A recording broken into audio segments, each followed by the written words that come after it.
आज हमारा दूसरा वीडियो है मॉडर्न हिस्ट्री के ऊपर, जो हम एमसीक्यू सीरीज़ कर रहे हैं। ये ल्यूसेंट के एमसीक्यूज़ हम कर रहे हैं और एक एक वीडियो में हम एक एक टॉपिक को कंप्लीट कर रहे हैं। जैसा आपको पता है, हमारा जो टॉपिक जो हमने लिया है वो है advent of Europeans in India.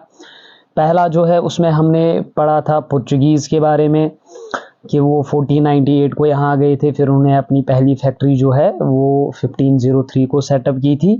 सो अब हम आगे बढ़ेंगे। अब हम डच, डैनिश, फ्रेंच और ब्रिटिशर्स के सेटलमेंट जो इंडिया में हुए, अब हम वो पढ़ेंगे। सो सबसे पहला जो हमारे पास क्वेश्चन है वो है, Dutch east India company was formed in the year. Dutch east India company जो है वो कब बनी, इन्होंने अपनी कंपनी को कब फॉर्म किया इंडिया में। सो इसका जो राइट आंसर है वो है 1602। इस क्वेश्चन का राइट आंसर है 1602। उसके बाद हम आगे बढ़ेंगे, दूसरा क्वेश्चन देखेंगे। बैटल ऑफ क्लोशल took place in. Battle of क्लोशल कब हुआ, पहले हम समझेंगे ये बैटल ऑफ क्लोशल है क्या। ये जो बैटल ऑफ क्लोशल है, इस क्वेश्चन का आंसर है 1741। 1741 को हुआ बैटल ऑफ क्लोशल। और ये क्या है, ये है डच वर्सेस जो है ट्रावनकोर पे जो आर्मी थी राजा मार्तंड वर्मा की, उन्होंने डच को यहाँ पे हराया था बैटल ऑफ क्लोशल में। जो कि राजा मार्तंड वर्मा थे, उनकी आर्मी ने ट्रावनकोर पे बैटल ऑफ क्लोशल में डच को हराया था। इसको याद रखना है, ठीक है। और यहाँ पे एक ऑप्शन आ रहा है 1510। ये आपको पता है कि 1510 को जो है पुर्तगीज ने गोवा को कैप्चर किया था। हम चीज़ को रिपीट करेंगे ताकि हम कुछ भी ना भूलें, हमें सब कुछ याद रहे। उसके बाद अच्छा, यहाँ पे मैं आपसे एक बात शेयर करना चाहता हूँ कि पॉलिटी के क्लासेस जो कि जली सर ले रहे हैं 11th 12th और बीए तक ये पढ़ा रहे हैं पॉलिटी। इनका कांटेक्ट नंबर आपके सामने है, आप इनके साथ कांटेक्ट करके जो भी जानकारी आपको चाहिए होगी क्लासेस के बारे में, ये आपको वो जानकारी देंगे।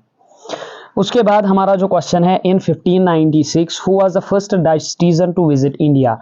1596 में जो है पहला डच सिटीजन जो इंडिया आया, उनका नाम बताना है। तो उनका नाम है हाउटमैन, ठीक है। इस पर्टिकुलर क्वेश्चन का आंसर रहेगा हाउटमैन। ये मैंने आपको बताया था कि अहमद इब्न माजिदी जो है, इन्होंने असिस्ट किया था वास्को डी गामा को।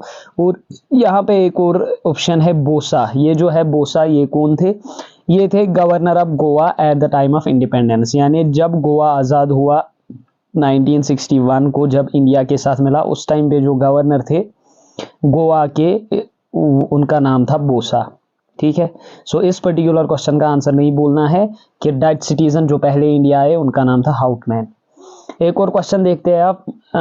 अभी head office of Dutch in India was. Head office क्या था डच का, यानी डच के जो सेटलमेंट्स थे इनका हेड ऑफिस क्या था इंडिया में। तो ये था पुलिकत, ठीक है। इसको नहीं बोलना है, पुलिकत जो है ये डच का हेड ऑफिस था इंडिया में।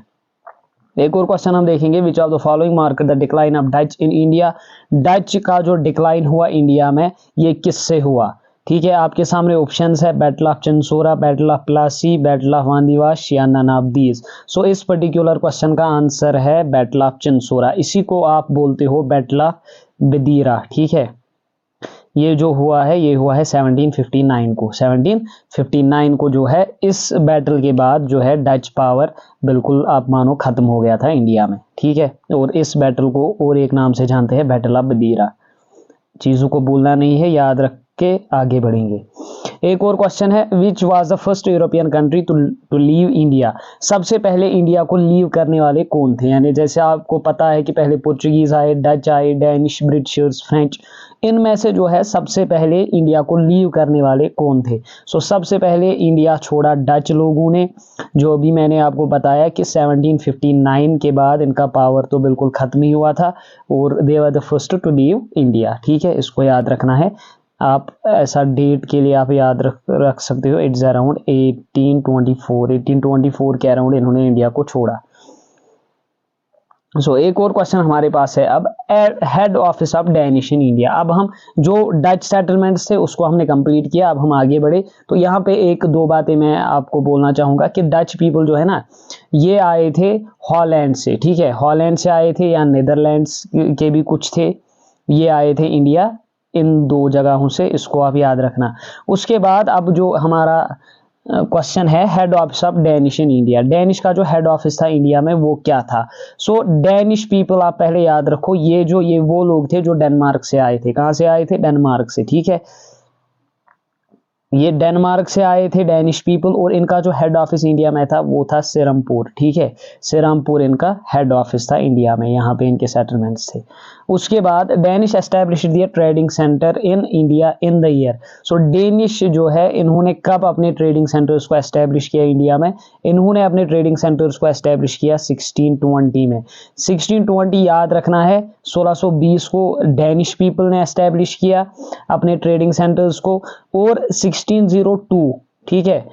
सो 1602 में क्या हुआ, डच पीपल जो थे, जो डच से आए थे, उन्होंने एस्टेब्लिश किया अपने ट्रेडिंग सेंटर्स को। इन कंफ्यूज नहीं होना है, बस चीज़ों को बिल्कुल ठीक से याद रखना है कि 1620 को डैनिश और 1602 को डच। उसके बाद एक और क्वेश्चन देखेंगे हम, Danish left India in the year. अच्छा, डैनिश ने इंडिया को कब छोड़ा? उनका तो याद रखा आपने डच का 1824 को, अब हमें डेनिश का बताना है कि ये कब चले गए इंडिया से। सो ये इंडिया से चले गए 1845 को, ठीक है। बिल्कुल सीधा डायरेक्ट क्वेश्चन याद रखना है, 1845 को जो डैनिश लोग थे वो चले गए इंडिया से। उसके बाद हम देखेंगे एक और question, first permanent factory of Britishers in India was established in 1611 at. So ये आप क्वेश्चन से भी एक और क्वेश्चन पढ़ लो कि पहली जो परमानेंट फैक्ट्री थी ब्रिटिशर्स की, अब हम पहुंच गए कहां तक? ब्रिटिश सेटलमेंट्स, जो इंग्लिश सेटलमेंट्स इंडिया में हुए अब हम उनको पढ़ेंगे। पहली जो ब्रिटिश परमानेंट फैक्ट्री थी इन्होंने एस्टैब्लिश की थी 1611 को। अच्छा, आपको बताना है कि कहाँ पे की थी। सो इन्होंने ये किया था मसूलीपट्टनम में, ठीक है। मसूलीपट्टनम में इन्होंने, जैसे आप तकरीबन मान लो यहाँ पे, ठीक है, आंध्र प्रदेश के साइड मसूलीपट्टनम में इन्होंने एस्टैब्लिश किया था 1611 को अपनी परमानेंट फैक्ट्री। और सूरत में इन्होंने कब अपनी परमानेंट फैक्ट्री बनाई? पहले तो इन्होंने टेम्पोररी सूरत में बनाया था 1608 और 9, ठीक है, हाँ, ये दो डेट्स पे। और परमानेंट फैक्ट्री सूरत में इन्होंने बनाई थी 1613 को। लेकिन ये जो पर्टिकुलर क्वेश्चन है, इस क्वेश्चन का आंसर क्या रहेगा? 1611 को कहाँ पे बनाई थी? मसूलीपट्टनम। और ये इनकी पहली परमानेंट फैक्ट्री थी इंडिया में, सूरत में परमानेंट बनाई 1613 को, ठीक है। एक और question, British East India Company is also known as. बड़ा प्यारा क्वेश्चन है आपके सामने। ब्रिटिश ईस्ट इंडिया कंपनी जो है हम बचपन से पढ़ते आ रहे हैं, लेकिन ये चीज़ हमें पता नहीं होती कि इसका दूसरा नाम क्या है, इसको क्या कहा जाता था। पहला ऑप्शन है आपके पास वेस्ट पावर, दूसरा है एस्टाडा इंडिया, तीसरा है जॉन कंपनी, और the fourth one is Carnatic trading unit. So आप मुझे ये जो पर्टिकुलर क्वेश्चन है, इस क्वेश्चन का आंसर आप कमेंट सेक्शन में दे सकते हो, ठीक है। मैं वेट करूंगा, 3 4 5 सेकंड में वेट करूंगा, आप तब तक आंसर लिखना स्टार्ट करो। अच्छा, तो चलो मैं अब बता देता हूं, इस पर्टिकुलर क्वेश्चन का जो आंसर है वो है जॉन कंपनी। क्या है? John company. एस्टाडा इंडिया आपको पता है, ये जो है ये पोर्चुगीज की जो ट्रेडिंग फैक्ट्री थी, ये पोर्चुगीज ने एस्टैब्लिश की थी, ठीक है। एस्टाडा इंडिया पोर्चुगीज से बिलोंग करती है, और John company British East India company का दूसरा नाम है। उसके बाद एक और क्वेश्चन देखेंगे, Britishers established their factory at Hooghly in. अच्छा, ब्रिटिशर्स का जो सेटलमेंट है हुगली में कब हुआ? हुगली कहाँ है? बंगाल में है, ठीक है। सो कब हुआ? ये हुआ 1651 को जो है ब्रिटिशर्स ने हुगली में अपनी फैक्ट्री को सेट किया, ठीक है। एक और क्वेश्चन हम देखते हैं, which of the following personalities was called English Khan by Jahangir. अच्छा, जहांगीर ने किनको इंग्लिश खान कहा था? ठीक है, जहांगीर ने किसको इंग्लिश खान का लकब जो है वो दिया था? पहला ऑप्शन है आपके पास किंग जेम्स, दूसरा है थॉमस रो, तीसरा है कैप्टन हॉकिंस, और the fourth one is Robert Clive. But the answer of this particular question is captain Hawkins, ठीक है। इनको जो है जहांगीर ने इंग्लिश खान बोला था। अच्छा, हॉकिंस कब आए थे? ये 1608-9 इसी टाइम पे आए थे जहांगीर के कोर्ट में।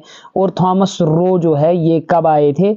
ये 1615 को आए थे, ठीक है। जो है 1615 को 1615 को थॉमस रो आए थे। और इस इंग्लिश खान लेकिन जहांगीर ने किसको बोला था? कैप्टन हॉकिंस को बोला था इंग्लिश खान। एक और क्वेश्चन, ये जो है ये फिल इन द ब्लैंक वाला क्वेश्चन है, आपको समझना है कि ये पर्सनालिटी जो है ये कौन है। अराइव्ड इन 1615 लो, मैं आपसे यही बात डिस्कस कर रहा था, तो अब आप समझ जाओगे कि इस क्वेश्चन का आंसर क्या है। 1615 को आया at the court of Jahangir succeeded in getting permission for Britishers to set up their trading centres at Agra, Bharuch and Ahmedabad. So in 3 जगहों के लिए जो है ब्रिटिशर्स अपना ट्रेड एक्सपेंड करना चाहते थे, तो इसके लिए परमिशन चाहिए थी। इसके लिए आपको बताना है कि वो कौन था जो ब्रिटिशर्स की तरफ से भेजा गया था जहांगीर के कोर्ट में।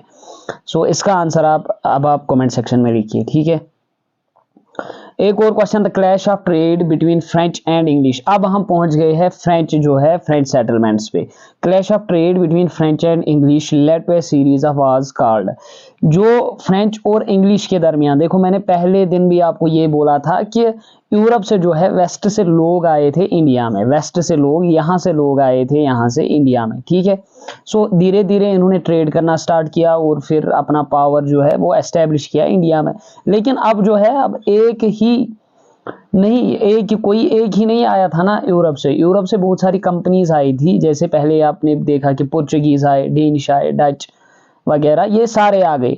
तो अब जब इंडिया में ये सारे क्या कर रहे थे, इंडिया में ये सारे अपना इन्फ्लुएंस डाल रहे थे, अपने पावर को एस्टेब्लिश करना चाहते थे और अपनी सुपरमेसी दिखाना चाहते थे इंडिया में, ठीक है। सो एट द सेम टाइम यहाँ पे इंग्लिश भी थे और फ्रेंच भी थे। इंग्लिश को आप ब्रिटिशर्स बोलते हो, ठीक है। यहाँ पे ब्रिटिशर्स भी थे और फ्रेंच भी थे। सो अपना ट्रेड जो है, इस अपने ट्रेड को आगे बढ़ाने के लिए इन दोनों के बीच में लड़ाई हुई। तो आपको बोलना है जो वार इन दोनों के बीच में हुए उसको हम किस नाम से जानते हैं। पहला है Anglo Sikh war, world war second the Carnatic wars, Anglo Maratha war. So the right answer of this question is the Carnatic wars, ठीक है। सो कर्नाटिक वार्स 3 हुए, उनको हम अभी डिस्कस करेंगे। पहला और दूसरा जो है उसको आप पहला और तीसरा जो है उसको आप छोड़िए, क्योंकि उसका जो रीजन था वो इंडिया से बाहर का रीजन था। फिर इंडिया में भी ये आपस में इन्वॉल्व हो गए, लेकिन जो दूसरा है उसके बारे में हम थोड़ा डिटेल में जानेंगे। सो यहाँ पे जो क्वेश्चन है, time period of Carnatic wars is, Carnatic war जो है ये कहाँ से कब तक हुए। तो पहला ऑप्शन है 1845 से 1849। ये तो एंग्लो सिख वार की कहानी है, ये इस क्वेश्चन का आंसर नहीं, ठीक है। लेकिन याद रखो आप एंग्लो सिख वार्स जो है ये। उसके बाद 1740 टू 1763, ये है राइट आंसर, 1914 टू 1918, ये तो टाइम पीरियड है वर्ल्ड वार फर्स्ट का। और डी ऑप्शन जो है 1775 से 1818 तक, ये तो एंग्लो मराठा, क्या है ये, एंग्लो मराठा। तो इस क्वेश्चन का आंसर जो है वो है ऑप्शन नंबर बी, यानी ये वाला जो ऑप्शन है 1740 से लेकर 1763, ये है इसका इस क्वेश्चन का आंसर। आगे बढ़ते हैं। Treaty of Pondicherry marked the end. अब आप देखिए ट्रीटी ऑफ पौंडीचेरी जो है ना, यही है सेकंड कर्नाटिक वार, जिसमें जो है जो रीजन था इसका वो विद इन इंडिया था, ठीक है। सेकंड कर्नाटिक वार से क्या हो गया, ट्रीटी ऑफ पौंडीचेरी से क्या हो गया, सेकंड कर्नाटिक वार एंड हुआ। आप ऐसा मान लो कि मसला क्या हुआ, एक तरफ है फ्रेंच और एक तरफ है इंग्लिश, ठीक है। एक तरफ फ्रेंच है, एक तरफ इंग्लिश है। लेकिन इंडिया में जो है, जो कर्नाटिक रीजन है, जैसे अगर मैं ऐसे बनाऊंगा ना पेनिनसुला इंडिया, तो यहाँ पे ये जो रीजन है ना, ये वाला रीजन कहलाता है कर्नाटिक रीजन। यहाँ पे क्या होता था, यहाँ पे नवाब होता था, नवाब यहाँ पे होता था और निजाम हैदराबाद में होता था, ठीक है। सो नवाब की लड़ाई जो है, एक नवाब जब वो इस दुनिया से चला गया, जब वो मर गया, तो उसके जो सक्सेसर्स थे उनके बीच में लड़ाई होती है, इसको आप याद रखो। चंदा साहिब एक का नाम था, ठीक है, चंदा साहिब और अनवरुद्दीन दूसरा। सो इन दोनों के बीच में लड़ाई होती है कि नवाब कौन बनेगा। इसी तरह जो है निजाम के लिए भी लड़ाई होती है। सो निजाम के लिए कौन कौन थे, निजाम के लिए एक तो थे मुजफ्फर जंग और दूसरे थे नासिर जंग। सो इन दोनों के बीच में लड़ाई होती है। फिर क्या होता है कि फ्रेंच एक का साइड लेते हैं, इंग्लिश एक का साइड लेते हैं, और इससे क्या होता है, ये दोनों भी इन्वॉल्व होते हैं इस वार में, ठीक है। तो शुरू हो जाती है सेकंड कर्नाटिक वार। और फिर ट्रीटी ऑफ पौंडीचेरी को साइन किया गया और इससे क्या हो गया, सेकंड कर्नेटिक वार का एंड हुआ, सेकंड कर्नेटिक वार का एंड हुआ। तो ये था इस क्वेश्चन का आंसर, और थोड़ा बहुत मैंने ओवरव्यू आपको दे दिया कि सेकंड कर्नेटिक वार कैसे हुआ, ठीक है। यानी दो नवाब्स के बीच में लड़ाई थी, लेकिन फिर क्या हुआ कि जो ये दो कंपनीज थी, यूरोपियन दो कंपनीज थी, एक एक के साथ खड़ी हुई और दूसरी जो है वो दूसरे के साथ खड़ी हुई, तो इससे ये भी इन्वॉल्व हो गए और धीरे धीरे ये बैटल बढ़ता गया और एक वार छेड़ गई जिसको हम कहते हैं सेकंड कर्नेटिक वार, और इसका एंड हुआ ट्रीटी ऑफ पौंडीचेरी से, जो कि 1954 में हुई। एक और question, the French supremacy in India came to an end with the, अच्छा अब जो फ्रेंच सुपरमेसी है ये कब खत्म हुई इंडिया में? फर्स्ट कर्नेटिक वार, नो ये तो आंसर हो ही नहीं सकता। थर्ड कर्नेटिक वार, ये भी नहीं। बैटल ऑफ बदीरा, तो ये तो डच से रिलेटेड है, इसी को मैंने बोला था, इसको क्या कहते हैं? बैटल ऑफ चिंसोरा इसको कहा जाता है, जो 1759 को हुआ। अच्छा, इस क्वेश्चन का आंसर है बैटल ऑफ वांदीवाश, ठीक है। बैटल ऑफ वांदीवाश जो है, इसमें जो है बिल्कुल बुरी तरह से फ्रेंच हार गए थे, फिर उनको जो है उनको सेटलमेंट्स वापस मिले, लेकिन इस ट्रीटी के अकॉर्डिंग उसके बाद एक ट्रीटी हुई, उस ट्रीटी यानी ट्रीटी ऑफ पेरिस उसको हम कहते हैं। सो उस ट्रीटी के अकॉर्डिंग इनको सेटलमेंट्स वापस मिले, लेकिन ये उनको फोर्टिफाई या वगैरह उनमें जो है ज़्यादा अपना इन्फ्लुएंस नहीं डाल सकते थे, ठीक है। सो इस क्वेश्चन का आंसर जो है बैटल ऑफ वांदीवाश के बाद, बैटल ऑफ वांदीवाश कब हुआ? 1760 को हुआ, 1760 के बाद जो है फ्रेंच का जो इन्फ्लुएंस या उनकी सुपरमेसी जो थी वो खत्म हुई इंडिया में। सो उसके बाद एक और क्वेश्चन है, which among the following were the last to come to India? अच्छा, सबसे लास्ट कौन इंडिया आए थे? सबसे पहले तो आप मान लो, सबसे पहले आपको पता है पहले पोर्चुगीज आए थे, लेकिन यहाँ पे क्वेश्चन है कि सबसे लास्ट में कौन आया था इंडिया इनमें से? सो इनमें से सबसे लास्ट में आए थे फ्रेंच, ठीक है। फ्रेंच पीपल जो है, फ्रेंच आए थे सबसे लास्ट में इंडिया। एक और क्वेश्चन, ड्यूरिंग सेकंड कर्नेटिक वार फ्रेंच सपोर्टेड, ये वाला जो क्वेश्चन जो मैं अभी बोल रहा था कि अब आप इसी से समझ सकते हो इस क्वेश्चन से कि किसने किसका सपोर्ट किया था। फ्रेंच जो है, फ्रेंच ने किसका सपोर्ट किया था? इस क्वेश्चन का आंसर जो है चंदा साहिब और मुजफ्फर जंग। फ्रेंच ने सपोर्ट किया था, नवाब था चंदा साहिब और मुजफ्फर जंग थे निज़ाम, इनको सपोर्ट किया था फ्रेंच ने इन दोनों को सपोर्ट किया था, और ये कामयाब भी हुए थे। ये जो है ना फ्रेंच उस टाइम पे ये दोनों कामयाब भी हुए थे, लेकिन फिर बीच में वहाँ रॉबर्ट क्लाइव आ गया, तो उसको बोलते हैं हीरो ऑफ कर्नेटिक, उसको कहा जाता है रॉबर्ट क्लाइव को, क्योंकि फिर उसी ने जो है फ्रेंच को वहाँ पे हराया था। लेकिन पहले ये जो फ्रेंच थे ये कामयाब हुए थे इस चीज़ में। और अब ब्रिटिशर्स जो इंग्लिश थे, और उसने जो है उन्होंने किन का सपोर्ट किया था? उन्होंने सपोर्ट किया था नासिर जंग और अनवरुद्दीन और मोहम्मद अली का। अनवरुद्दीन का बेटा था मोहम्मद अली, पहले तो इन्हीं का सपोर्ट किया, फिर जब ये मर गए तो उसके बाद मोहम्मद अली का सपोर्ट किया था ब्रिटिशर्स ने। तो अब ये चीज़ भी क्लियर हुई कि ब्रिटिशर्स ने इन तीनों के लिए, मैं इधर लिख देता हूँ इंग्लिश, ठीक है। सो इंग्लिश का सपोर्ट इन तीनों को हासिल था, और ये दो है इनको किन का सपोर्ट हासिल है? फ्रेंच का। फ्रेंच ने इनको सपोर्ट किया था, जिससे फिर सेकंड कर्नेटिक वार हुई। उसके बाद तो ये थी आज की वीडियो, और हमने जो है एडवेंट ऑफ यूरोपियंस पर जितने भी पॉसिबल और जितने भी एग्जाम ओरिएंटेड क्वेश्चंस बन सकते थे हमने वो किया। अब हम अगले वीडियोस में और जो टॉपिक्स है मॉडर्न हिस्ट्री के उनको भी हम डिस्कस करेंगे। आप हमारे साथ बने रहे और चैनल को सब्सक्राइब करना मत भूलिए, अपने दोस्तों के साथ शेयर भी कीजिए। सो मिलते हैं अगले वीडियो में।